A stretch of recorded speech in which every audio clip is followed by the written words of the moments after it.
Good Tuesday practice. We fulfilled our last day by NCAA rule of helmets and jerseys. So we'll be in pads for the last two practices. Good fundamental day for us. It worked a lot of our individual drill work that will carry over to the summer. Had the opportunity to get a little bit of a blitz pass, offense and defense, and then finish off with some special end-of-game situations. So only injury to report, we pulled Malik Dorton just with back spasms, but I would expect he would be back Thursday and hopefully Saturday. And with that, I'll answer any questions you got. What's the issue with Austin Jackson? He's got a little tender foot, just some tendonitis in the foot. Should be back Thursday. With it being a lighter day today, we really want to get a good Thursday, Saturday practice. So expecting him hopefully back for Thursday.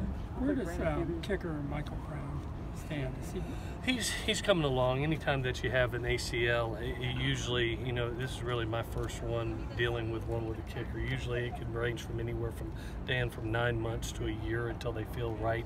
You remember that was actually an in-season injury that we had to allow 2 weeks post-injury just to allow the swelling to go down before you do surgery. So, we're looking more towards where he's at in training camp and then judge from there. But he'll be a year to the date, I think week three of the season. It's like Brandon Peavy was able to do more stuff today. Yeah, he's doing well. Anytime you get those big guys that have a back issue, it usually takes 2 or 3 practices and then you get him back. But it was good. He came out and actually scrimmaged Saturday, wanted to be a part of that, and did the scrimmage, looked good in the scrimmage, and then was back out here today. So I didn't see anything wrong with him. I expect him to be here Thursday and Saturday. Do you have an update on Stephen Carr? Yeah, Steven's doing really good, kind of ahead of schedule, to be honest with you, from what the trainers and the doctors are saying.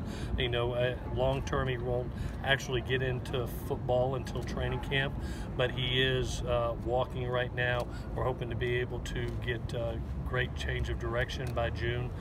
He'll be 3 months post-op come June 1st, which is the goal, to maybe jump into strength and conditioning and change of direction, and then it's a 2-month rehab before we start training camp. But right now he's on pace to be full speed for training camp. So he won't do any of the summer PRP stuff?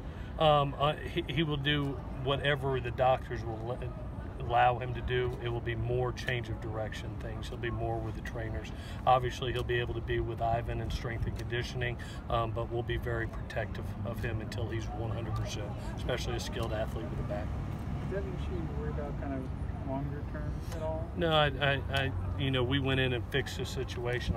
Obviously there was a bone chip sitting on a nerve that's been removed, and now it's just rehabbing from being cut open, and that takes a little while. So there's no long term to it. It's just a matter of getting healthy and getting rehab. Anything this last week of spring ball that you're looking to see from the quarterbacks in particular? Yeah, definitely. I want to really see what they did Saturday. I want them to be great field generals, command the offense, and see the ball move. And that's one of the things. I've watched that tape on Saturday, about a half dozen times, because I thought that was kind of our blueprint of what we're going to need to be early in the season, is the ability to run the ball and then play action off of it, make it a simple Simon game for the quarterbacks and watch them function. And all 3 quarterbacks, the ball moved. They didn't make critical errors. They took command and it had great timing, great decision making, great accuracy. So I hope to see that Thursday in pads. We'll put them in some live situations again, and then obviously Saturday they'll be in some more. So hopefully that'll carry over from last Saturday. How impressed have you been with the whole group of spring enrollees? Say it one more How time. impressed have you been with the entire group of spring enrollees? The young people are very mature. That's the word that comes to mind, both physically and as you saw them today, the way they present themselves. They're first-class people that, have made the investment of graduating early, coming here, and really trying to jump ahead. And, the focus that they've done to jump into the playbook, and also the humility to, not just to learn from an older brother, learn from an older guy, and be very respectful to that process. It's been neat to see. They're guys that are very talented, but their humbleness and their maturity really sticks out to me, and very impressed with them. I'm glad they're here. If you had to single out a position group from spring so far, who would it be? I've been thoroughly happy with our DBs. I mean, I think they've really come together as a group and a core. You see them cheering for each other. Even though they're in a competitive atmosphere and competing against each other, they're really supporting the group as a whole and playing very well as a whole. Probably as communicative in our team settings as any position right now, and that's going to be something when you talk about the Pac-12 and you think about this as a throwing league. That group's got to be strong for us to be a good football team. But I've been so impressed with the likes of Biggie Marshall, by far his best camp since he's been here. His leadership and the example he's setting has been great. Janae Harris being the vocal leader of this group, and then the physicality that Marvell has bring on a day-to-day basis. Those three have just captured some young people and said, hey, follow us. We know what we're doing. We're going to build this group together. And over 13 practices, I couldn't be any more happier. They're the group that's been playing the best thus far. Where has Biggie made his biggest impression on you? I really think he's taken the initiative not to be comfortable.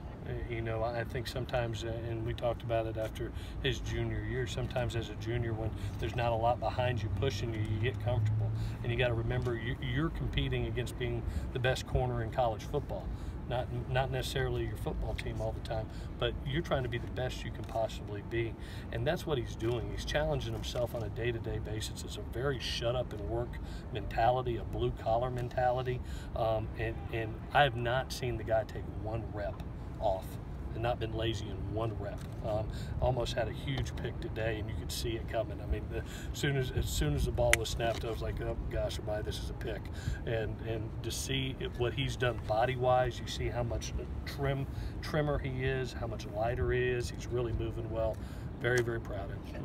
What's the mindset when you almost see, the interception, the pick six? I mean, you're the quarterback guy and the defensive, you're the head coach. How do you process that? It's twofold. You want to puke in a trash can when you're the quarterback side, and then you're very happy because of what defense wins championships. And right now our defense is really leading our football team, and they're doing a really nice job. And that's going to be really going to be important for us, especially early.